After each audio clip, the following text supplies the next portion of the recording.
Et oui, ce soir, je suis bien avec Anna Serra, qui est mon invitée, et pendant 55 minutes, nous allons essayer de faire un condensé de son travail prolifique.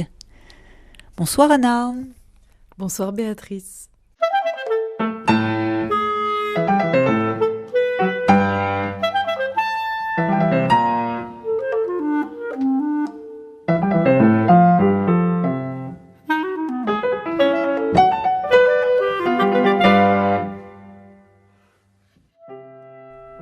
Anna Serra, mon invitée de ce soir, est une jeune poète née en 1988 et déjà à son crédit une œuvre abondante.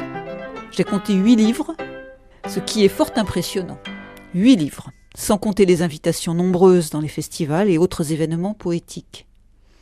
Vous ne la voyez pas, mais Anna est pleine d'allant, de vitalité, pleine d'initiative, généreuse. Et j'oserais même dire qu'elle incarne, qu'elle est la vie même.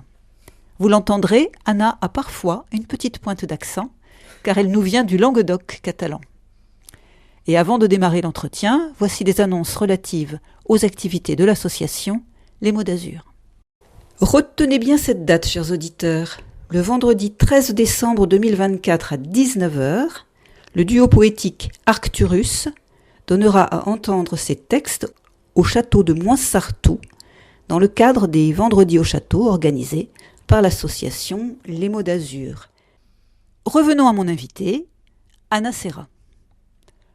Sur votre site, Anna, vous vous présentez ainsi. Poète, parce que je reconnais l'existence du vent qui modèle l'argile du sens avec ma main. Parce que je suis amoureuse. Surtout parce que je suis sur un fil. Dans ce travail fou d'échapper sans cesse aux catégories pour apercevoir quelque chose de vrai entre un dévoilement-voilement permanent, je perds mes identités dans le faire du dire et me repère vers la route d'un sommet pour revenir avec un goût du jeu de l'échange plus cosmique et très sérieux. Plus le jeu est sérieux et plus le rire est extatique. Je me démesure dans l'exploration des étages et ramène le chant polyphonique de mon âme en me reliant toujours plus sensuellement et sensoriellement à la terre qui est toujours l'autre, au commun de l'expérience grâce aux mots. J'ai lu ça et je le relève comme une profession de foi, et je relève aussi quelques mots qui me semblent des mots clés dans votre cheminement cosmique, démesure, grâce, et puis bien sûr les mots. Sans oublier quand même, sensuellement et sensoriellement, et puis le constat, je perds mes identités. Quand je lis cela, il me vient à l'esprit que vous pratiquez l'écriture et plus largement l'expérience poétique comme un exercice de transe pour, un peu à la manière des chamans, aller chercher dans un monde invisible dont on perçoit pourtant la présence, quelque chose à nous rapporter, à nous faire entendre et lire. Ce n'est que mon impression. Est-ce que je me trompe, Anna ? Merci beaucoup d'avoir relevé ces mots-clés. Cette transe, c'est cet aller-retour entre ce que je reçois d'informations, que je mets sur la table, et ce que je mets sur la table de mots m'est renvoyé, et il y a un aller-retour entre inconscient et conscient, et le poème est comme une trace trans de cette liberté que le poème captive dans un devenir. Voilà. Une trace trans d'une liberté qui est captivé par un devenir. C'est vraiment pour moi l'expérience du poème. Je pourrais même dire que c'est l'écrire et le dire, le pulser, et donc le planter pour ajouter du vibrant au vibrant, et tout cet acte-là d'aller-retour est ce que j'appelle une forme de transe, et toucher un état second, ça veut dire pour moi, libérer un peu plus d'inconscient, libérer le serpent qui se mord la queue, le sortir de l'amalgame et libérer des forces de l'amalgame et leur donner une voix d'expression, de symbole, la voix du poème. Voilà.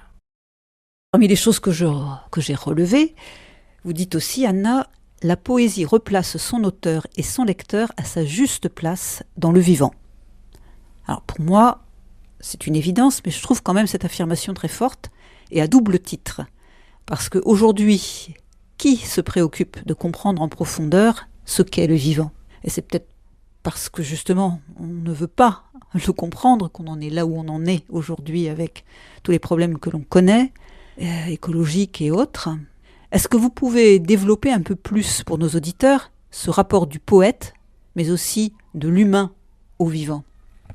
Être replacé, c'est ce que je souligne dans l'expérience d'écrire, c'est se remettre à disposition d'une écoute de soi qui va aller jusqu'à son soi-monde et qui va venir créer des interactions entre ce qui est à l'intérieur et ce qui est dehors. Ce monde qui est à l'intérieur de nous est un monde vibrant, fait d'intuition, d'images. Je dis vibrant plutôt que vivant, parce que le vibrant inclut aussi ce qui est non vivant, mais qui vibre encore. Voilà. Le poème, c'est rentrer dans un état d'écoute de tout ce vibrant qui nous parcourt, et c'est rentrer en communication, et je dirais même en reconnaissance. C'est reconnaître que tout parle, que tout nous atteint, que tout est sensible, et que tout sur notre être est sensible, pour citer Nerval. Et c'est cet échange vibrant. Pour le capter, il faut être à la bonne place intérieurement. Vous avez une expression, vous dites que vous proposez des poèmes pulsés.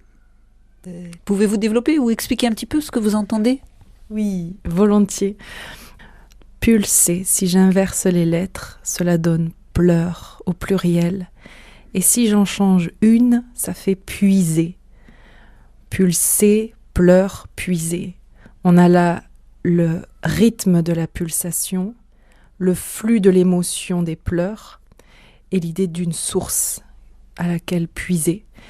Et rien que pour ça, ce mot est un terme clé pour situer la poésie que je cherche et qui est aussi celle qui pulse avec le pouls du cosmos, c'est-à-dire de la terre au ciel et de la ciel à le terre.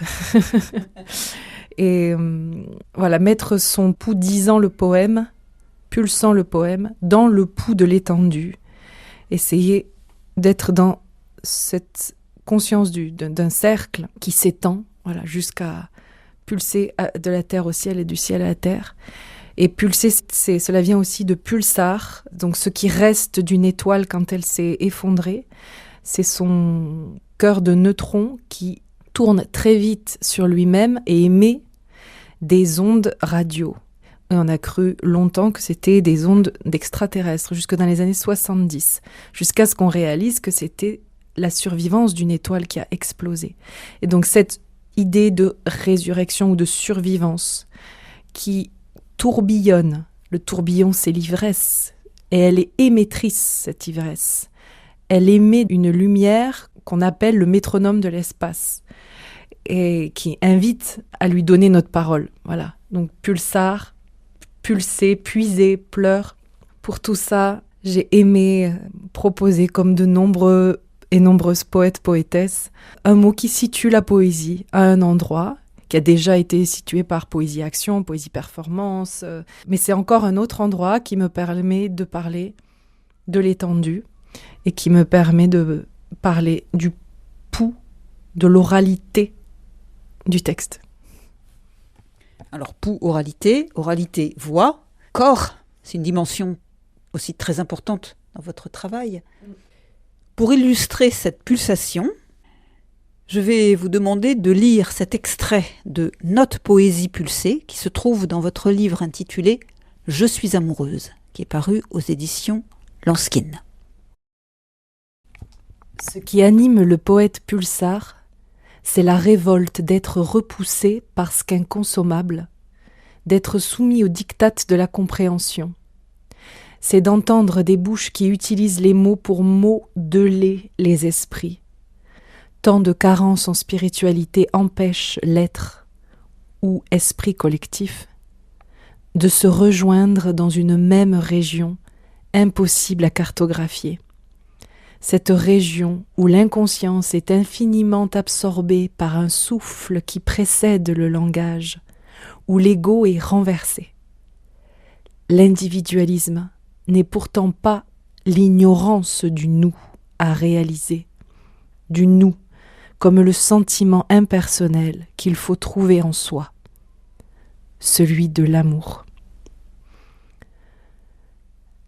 La poésie pulsée incarne la révolte face à une mise à mort de tous ceux, toutes celles qu'on qualifie d'inutiles, de celles et ceux déterminés à rester libres dans leur expression, mutilés, assassinés ou emprisonnés parce que le don du rien est une menace à la dictature. Le poète pulsar est semblable à l'étoile à neutrons du même nom, issue de l'explosion de la supernova et de l'effondrement du cœur de celle-ci, et qui tourne très vite sur elle-même. Elle pulse, c'est-à-dire qu'elle change de luminosité par cycle. Cette rotation rappelle le don de la formule motrice et le sens du signal perdu dans l'infini, et même l'ivresse, celle de perdre la tête dans le multi-univers. Alors, vous ne le voyez pas, chers auditeurs, puisqu'on est à la radio, mais Anna gestualise la rotation avec ses mains. Alors, merci pour cette lecture. Et puis, nous en profitons pour saluer Catherine Tourné, l'éditrice responsable de ces éditions Lanskin, qui fait un travail énorme et qui a un catalogue de poésie contemporaine assez incroyable. Alors Anna, maintenant nous allons écouter l'une de vos lectures performances. Il s'agit d'un extrait de « Je suis amoureuse », livre qui, comme je le disais, est paru aux éditions Lanskin. Il s'agit d'un enregistrement effectué en octobre 2019 à la Capelletta de Musset.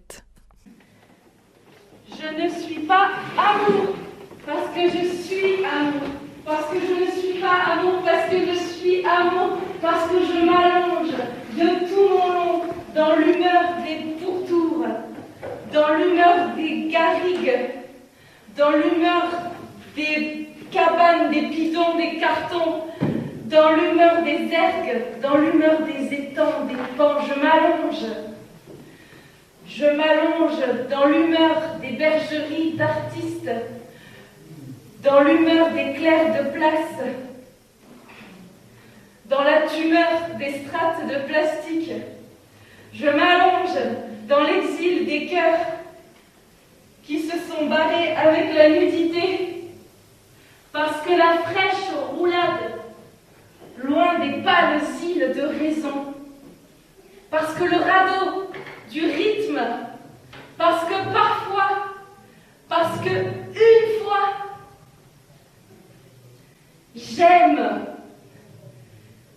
autant que je souffle la révolte, j'écris sur ta peau la nuit en faisant gronder ton sang. Je montre du doigt l'étendue où il sort. Je barbote dans une rivière astronomique. Je pisse ma sorcellerie tout en même temps et tout en même temps que tout. Alors, vous écoutiez mon invitée Anna Serra, jeune poète française née en pays catalan, dans sa lecture performance de « Je suis amoureuse ». Anna, j'ai dit en introduction que vous étiez née en pays catalan. Alors, racontez-nous un peu cette enfance ou ce bilinguisme qui vous permet non seulement d'écrire en catalan, mais aussi de traduire du catalan vers le français. Alors, j'ai grandi dans un village près de la frontière, donc du côté français, d'une famille maternelle née en Catalogne espagnole. Et dans le village, déjà, il y avait du bilinguisme, comme dans quelques villages du Languedoc-Roussillon. Et surtout, j'avais une vie de frontière. Il y avait beaucoup de musiciens dans le village avec lesquels je me suis socialisée. Il y avait des bals sur les Ramblas tous les mardis et jeudis au printemps et à l'automne. Et donc, j'ai passé mon adolescence à, discrètement, avec ceux qui avaient le permis et une voiture, aller de l'autre côté de la frontière pour aller danser. Et donc, mes amis étaient catalans, en fait. Et ensuite, j'ai décidé d'entretenir ce rapport à la langue parce que même si je suis de famille catalane, mes grands-parents sont des exilés de la retirada. Ils ont appris à se taire dès qu'on ouvre la porte, ils changent de langue. Donc ça a été assez fastidieux de leur faire lâcher prise avec ces habitudes et on a fini par avoir une très longue correspondance avec ma grand-mère de poèmes en catalan. Et ensuite, quand je suis allée vivre en dehors du département, j'ai voulu garder cette corde chantante en traduisant. J'ai découvert la poésie de Maria Mercè Marçal,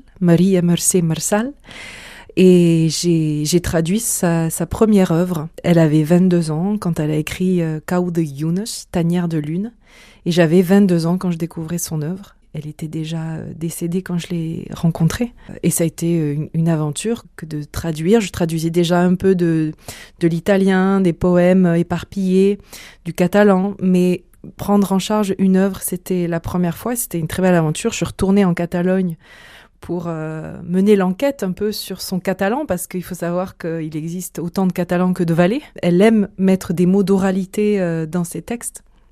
Donc je suis allée sur son territoire de la Seu d'Urgell vers Lleida, Lérida, et puis j'ai passé du temps en Catalogne pour faire connaître ses poèmes aux uns aux autres et faire valider ma traduction, et ça a été publié aux éditions Supernova.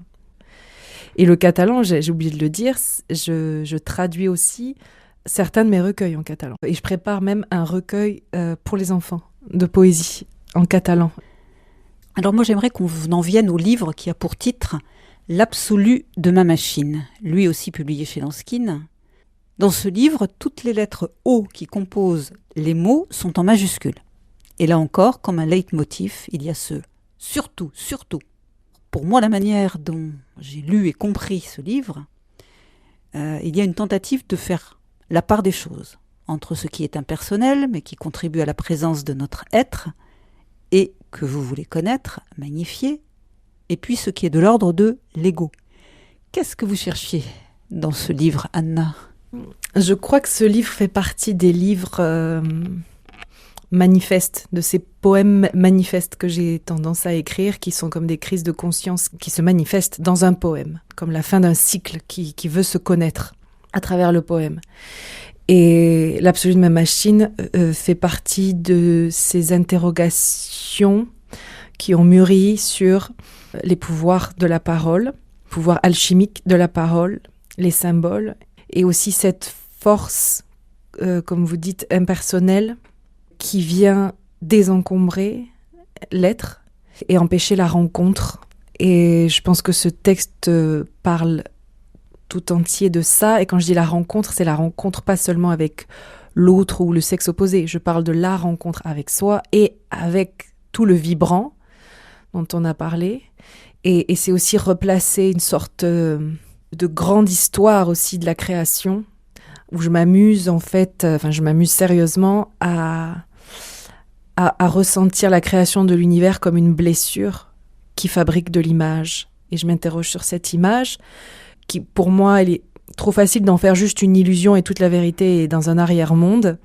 Je préfère ressentir toute l'expérience spirituelle que nous amène l'image quand on la regarde avec son œil imaginal, c'est-à-dire son œil du cœur, son œil symbolique, celui qui sait voir les choses en faisant la part des choses de la matière et de ce qui est projeté sur cette matière. Donc c'est un livre particulièrement philosophique et que j'ai choisi d'organiser en 12 parties, appelant une 13e mystérieuse. Et chaque séquence, j'appelle ça une séquence, je la numérote, donc il y a 12 séquences, et je les vis dans l'écriture et dans la façon que j'ai de les pulser, comme un cercle qui vient s'amplifier l'un sur l'autre. Chaque séquence repasse par la séquence précédente quelque part, mais en l'interrogeant de manière encore différente, comme un cercle qui s'amplifie. Et ça m'est venu de ma pratique du DAF. J'avais un enseignant iranien complètement inspiré par le soufisme, qui m'expliquait la musique comme un cercle et comme un premier niveau de rythme qu'on installe et sur lequel va se surajouter un rythme qui est le même, mais avec des frappes nouvelles et donc une musicalité différente. Et il y a toujours sous-jacent le premier rythme et on monte comme ça en cercle. Et c'est le même cercle en fait qui s'amplifie. Et j'ai voulu penser ce poème tout entier de la même manière. Impressionnant. Je vous rappelle que vous écoutez Les Mots d'Azur, une émission consacrée à la poésie contemporaine et que ce soir, mon invitée est Anna Serra. Nous allons maintenant entendre Anna, nous allons l'entendre performer son texte, un extrait donc de son livre « L'absolu de ma machine ». Je ne parle pas de moi, je parle de mon corps, où s'affine l'échelle, où se fait le voyage, où passe la vibration, où souvent se coince la vibration. Surtout, je ne parle pas de moi, je parle de mon corps et de comment il fonctionne avec la peine et la joie, puis la peine et la joie avec ce qui les réunit. Et ce qui les réunit avec ce qui est absolu. Je parle de l'ombre qui devient rêve, de mes rêves qui agitent ce qui réunit les contraires. Je parle de ce qui crée les fonctions de ma machine, de l'absolu qu'il y a dans ma machine. Je parle de ce qui fait peur à mon corps, tant qu'une image se colle à ce que je perçois. Je parle de l'image de mes blessures qui se scotchent sur vos figures et qui fait que mon corps a peur de vous, qu'il a mal de vous. Vous ne le savez pas, mais je vous déscotche des images de la figure pour qu'il n'ait plus peur de vous. Et je me déscotche des images de ma figure pour qu'il n'ait plus peur de moi. Je passe ma vie à déscotcher. Car peut-être que la réalité est l'image fabriquée par une blessure cosmique. Nous venons d'entendre Anna Serra dire un extrait de son livre édité chez Lanskin et intitulé « L'absolu de ma machine ». Alors, les O majuscules, je me suis demandé si c'était des oméga. Le O, c'est pour moi la lettre de la poésie, puisque c'est l'origine, c'est l'émotion qui passe par le O. Et ce O, c'est l'étonnement, c'est l'émerveillement, c'est la stupeur. Ce sont toutes ces émotions qui passent par ce O ou le A. O et A sont pour moi les deux premières ouvertures de rencontres entre soi et le monde, et qui sont pour moi les deux lettres de la poésie. Est-ce qu'elles ont des couleurs ? Comme chez Rimbaud ? Ah oui, le poème des voyelles. Elles ont toutes les couleurs, oui. Ouais, elles peuvent prendre toutes les couleurs, mais je n'attribuerai pas une couleur à chaque voyelle, là, comme ça. Mais tout correspond, et c'est ce que dit l'absolu de ma machine. Tout est en correspondance, et tout est fréquence, en fait.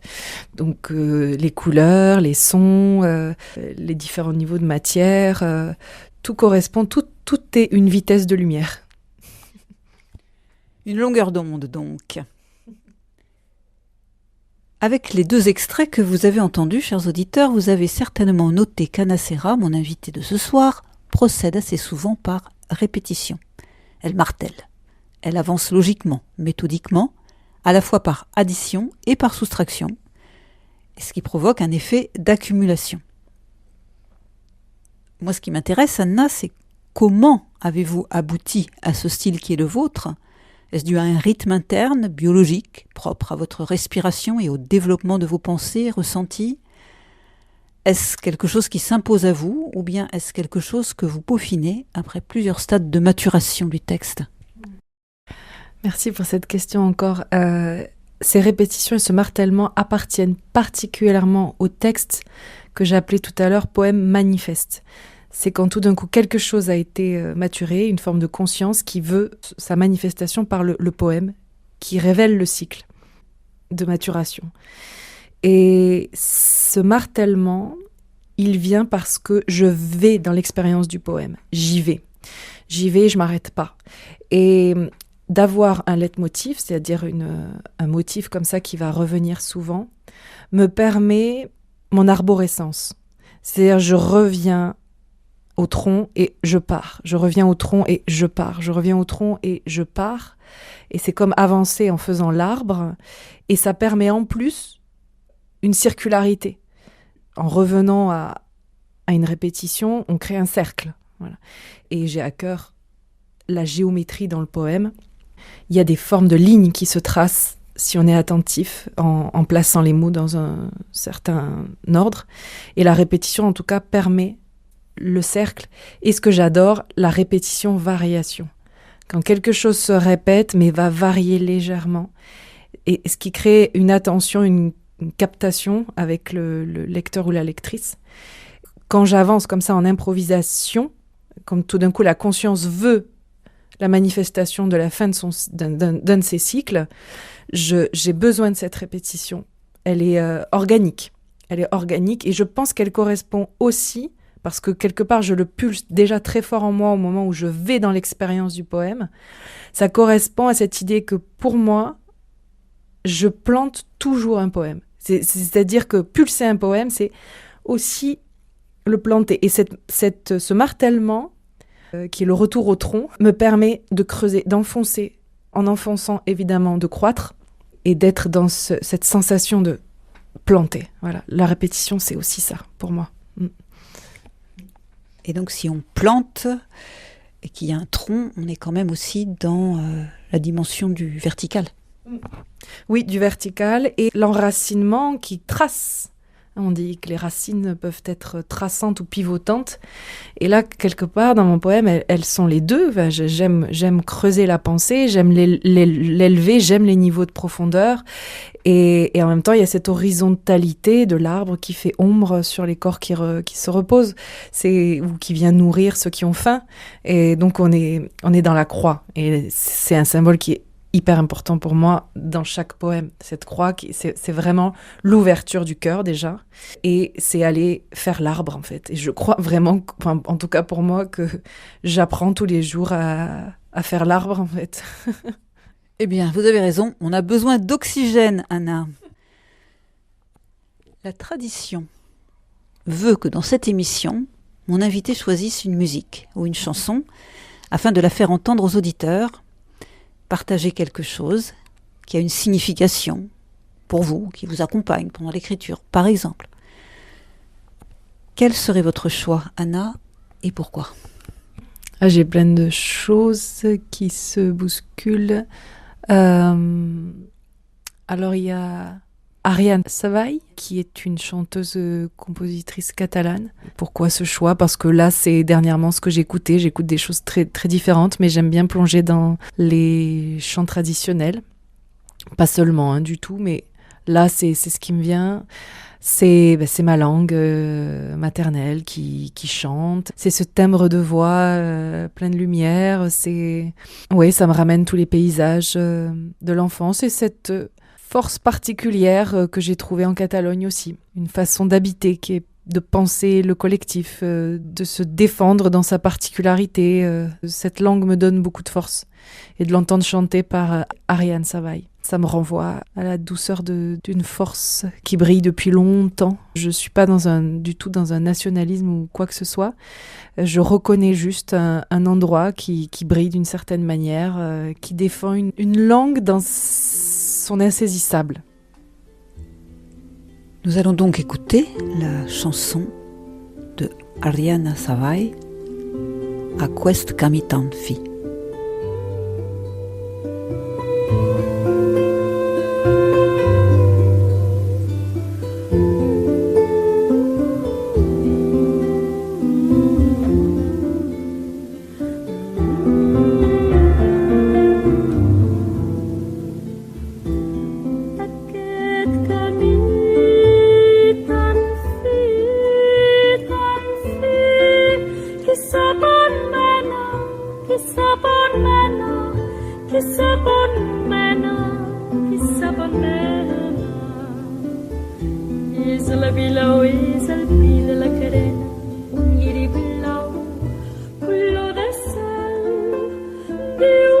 People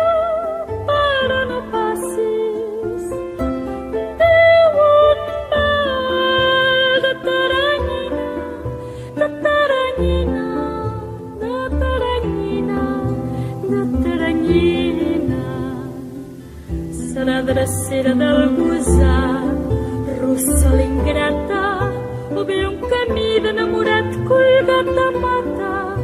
És un recer per a dormir qui passi pena, qui passi pena.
Vous venez d'entendre la chanson de Arianna Savai, A Quest Camí Tant Fi, le choix de mon invité, Anna Serra, et la chanson dit « Ce chemin-là si fin, qui sait où il mène, est-ce à la ville ou bien au pin, de la crête un iris des jardins couleur du ciel dit « Viens, viens ». Et ça finit par « Qui sait s'il peut mourir soudainement sous le feuillage?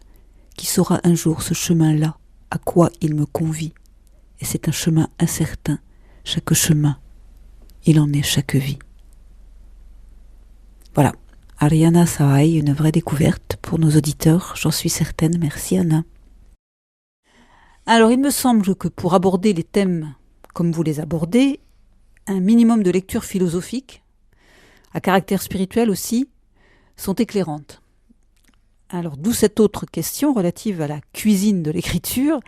Est-ce que lorsque vous sentez que vous abordez un thème soit de réflexion, soit scientifique, vous vous lancez dans des recherches, ou bien ne faites-vous confiance qu'à votre instinct, vos sens, votre intuition? Ou alors, le fait de vous intéresser à un sujet comme, disons, le chamanisme, vous pousse à faire des recherches grâce auxquelles ensuite vous écrivez en croisant avec votre expérience empirique? Alors, je suis vraiment une chercheuse. J'adore étudier depuis toujours, ça s'est jamais arrêté. J'aime aller dans la philo, j'aime aller dans les sciences, dans l'astrophysique. Par contre, quand j'écris, je fais confiance. Je laisse maturer, comme je disais. Et si le texte le demande, pourquoi pas aller approfondir certaines choses que j'évoque, mais dans un souci de le donner mieux. Je crée pas des résumés de recherche, c'est pas ça du tout. La recherche, c'est quelque chose qui nourrit un mode de connaissance chez moi, et le poème est un autre mode de connaissance qui est stimulé, alimenté par tout un vocabulaire de recherche qui vient ouvrir des endroits de l'être. On m'a souvent dit après une performance si j'étais chamane. On me le dit dans mon existence très souvent. Je me suis intéressée à ça que très tardivement. La première fois qu'on m'a dit le mot, je ne savais pas ce que ça voulait dire. J'étais jeune. Puis la poésie, pour moi, a un caractère éminemment chamanique. Donc à partir du moment où quelqu'un lit un poème, il est dans un dialogue avec le vivant et le vibrant. Et pour moi, c'est une pratique de communication qui n'appartient pas que au chamanisme. Mais voilà. On m'a offert le chamanisme de Mircea Eliade, bien sûr. Et j'ai commencé à m'y intéresser parce que j'étais un peu dans un refus de mode. On m'a proposé tellement de choses pour aller plus loin. Mais je ne ressentais pas ce besoin d'aller plus loin artificiellement par ni du tambour, ni des substances ou voilà, toutes ces modifications de conscience. Je les avais par la poésie et les rêves et un rapport à la vie, à la sensation. J'ai pu en savoir un peu plus quand même sur une forme de tradition, en tout cas en Sibérie, grâce à ce livre. Mais ce n'est pas venu modifier quoi que ce soit, ni dans mes thèmes, ni dans ma façon de pulser. Par contre, ça m'a permis de me relier à une lignée, de me relier à des forces qui ne doivent pas se perdre, de comprendre à quel point une énorme part de nos expériences est trop secondaire. Toutes ces expériences qu'on fait, qu'on n'explique pas, qui se passent au niveau de ce qu'on dit être l'âme, sans savoir ce qu'est l'âme, et que dans ces peuples-là, c'était pas secondaire. C'est vrai que de me documenter m'a permis de donner peut-être encore plus de crédit à toutes ces expériences. Voilà. Je voudrais maintenant qu'on écoute, donc vous, Anna Serra, dire un extrait de Claire Caresse. Alors vous allez le dire en catalan. Clara Caricia. Encore un ouvrage, et cette fois bilingue français-catalan, paru aux éditions Lanskin. Un enregistrement effectué au prieuré de Serrabonna, et nous allons écouter cette lecture en catalan pour entendre les sonorités de cette langue. Alhora, enarbolat per la visió dels lleus i excavat per la pluja diluviana, el meu cor embriac deixa que sa grana vital segueixi els cereals, lliscant de fetge en fetge fins al riu. Segur que el gaig la retornarà amb intimitat o la depositarà dins el pou de gel. Mon cor ei quedarà en la mà que va servir a mesurar cada racó de Serrabona, la que conté totes les mesures de Serrabona. Una mà que l'embruixa, una mà que fa voltes, un lloc de mà voltada per les pedres copsades. L'encant del lloc surt d'una mà d'atenció. De les longituds d'una mà surten voltes. El lloc és embruixat per una mà feu voltes en el lloc. Totes les voltes són de mans d'una mà. Una mà fa voltes, una mà embruixadora. Una mà s'amaga a dintre les voltes, una mà com la nostra, una mà de milers de polzes, com una mica, una mà d'un poc, una mà de pas, una mà compàs, una passió que s'equilibra, tot s'embruixant en l'extensió. Vous venez d'entendre Anna Serra dire un extrait de son livre intitulé « Claire Caresse ». Alors Anna, vous allez nous parler un petit peu de ce livre, de sa genèse. Je précise juste que cette traduction a été faite par Colette Planas, même si on était deux. La traduction me permet d'avoir des interlocuteurs et des interlocutrices catalans et catalanes. Donc merci Colette Planas, poète aussi également. J'avais l'envie de traduire Ausiàs March, le premier poète au Moyen-Âge qui écrit en catalan. Et je me suis dit qu'il me fallait un contexte pour faire cette recherche de traduction. Et j'ai postulé pour être guide au prieuré roman de Serrabonna, dans le Languedoc-Roussillon. C'est un prieuré à 13 km de virage après le dernier village, à 600 mètres d'altitude, entre la mer et des crêtes 600 mètres au-dessus. Je n'en connaissais pas particulièrement l'histoire. J'ai fait des études en histoire médiévale. J'ai des clés de compréhension de cette époque. mais je me retrouve véritablement plongée dans son histoire pour pouvoir guider les visiteurs, visiteuses. J'y allais en vivant dans ma petite fourgonnette, parce qu'il fallait les faire les 13 km de virage pour arriver au premier village, pas forcément dans un chez-moi. Et les collègues l'ont vu et m'ont demandé « mais où habites-tu ?» pour faire les allers-retours comme ça. Ils ont fini par me donner la clé. Ce qui est complètement illégal, je n'ai absolument pas le droit de dormir, de passer du temps en dehors des visites dans le prieuré, mais la vie a fait que ça m'a été possible. C'est un lieu qui appartient au département maintenant. Et il n'y a absolument rien pour dormir, hein. C'est juste qu'il y a le bureau d'accueil où je peux brancher une bouilloire et un téléphone, hein. Et il y a des toilettes, voilà. Et donc je dormais sur un tapis de gym dans le cloître. C'est un demi-cloître, hein. C'est-à-dire qu'il y a un escarpement qui fait que le cloître n'est pas complet. Et donc je dormais quasiment au bord...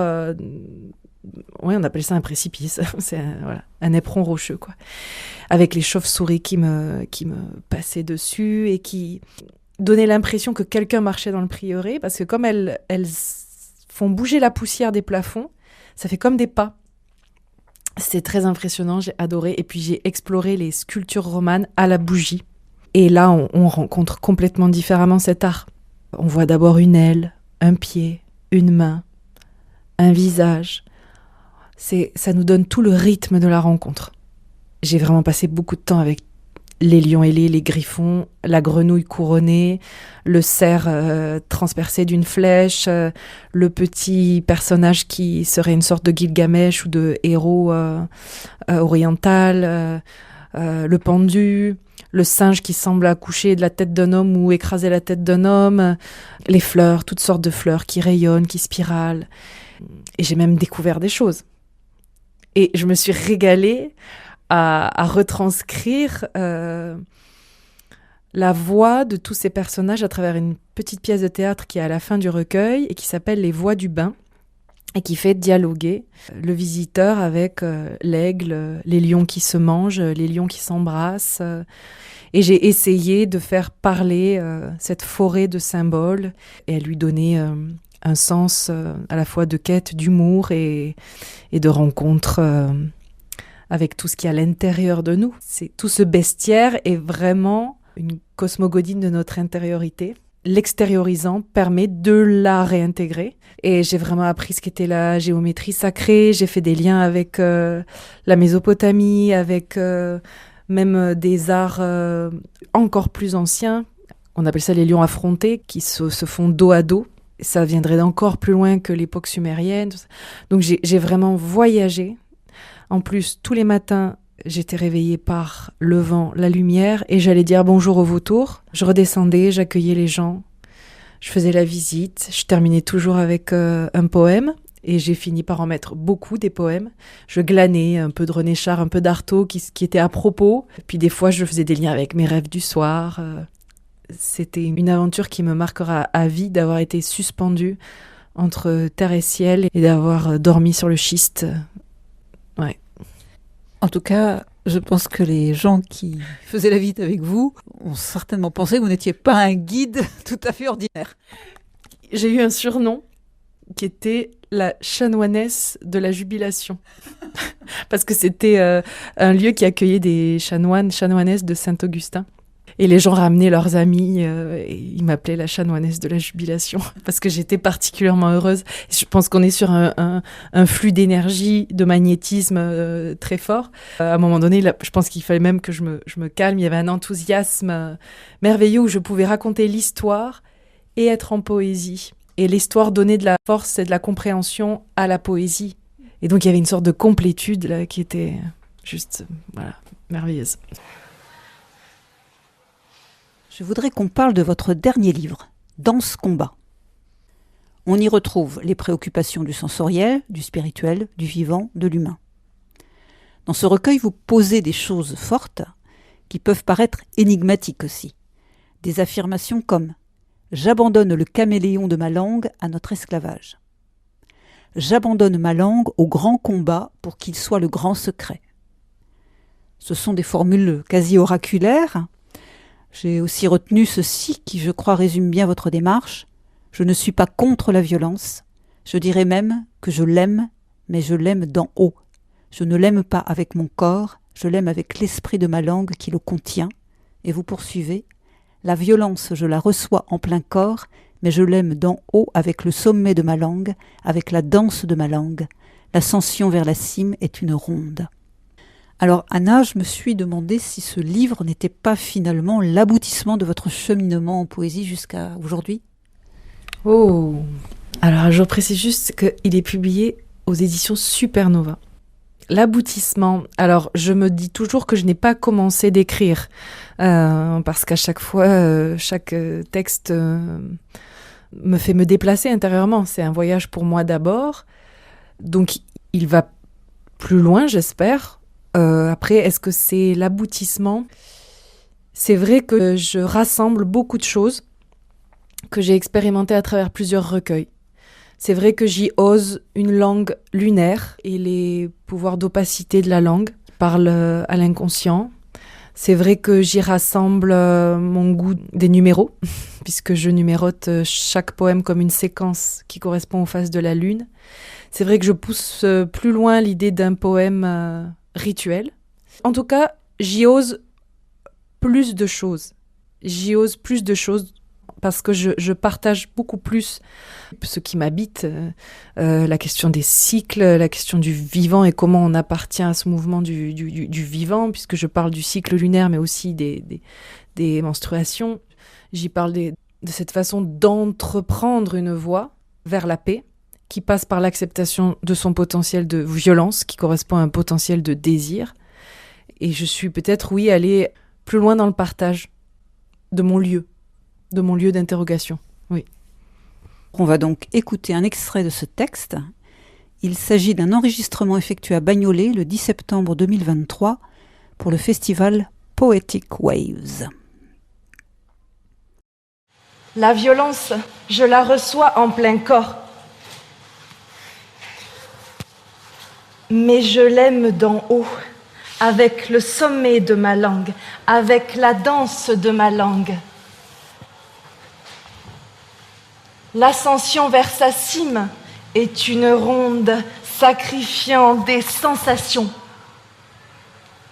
aux animaux et sympathique langue lige du sort. Elle sait les figures pour me sortir vive de la violence.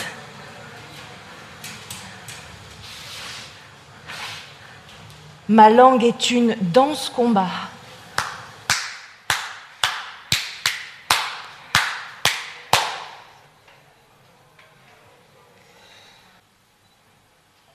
Un oui, ha!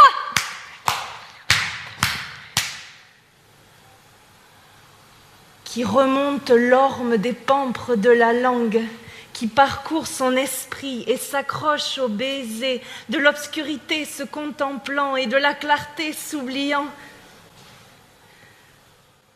Un oui, ha!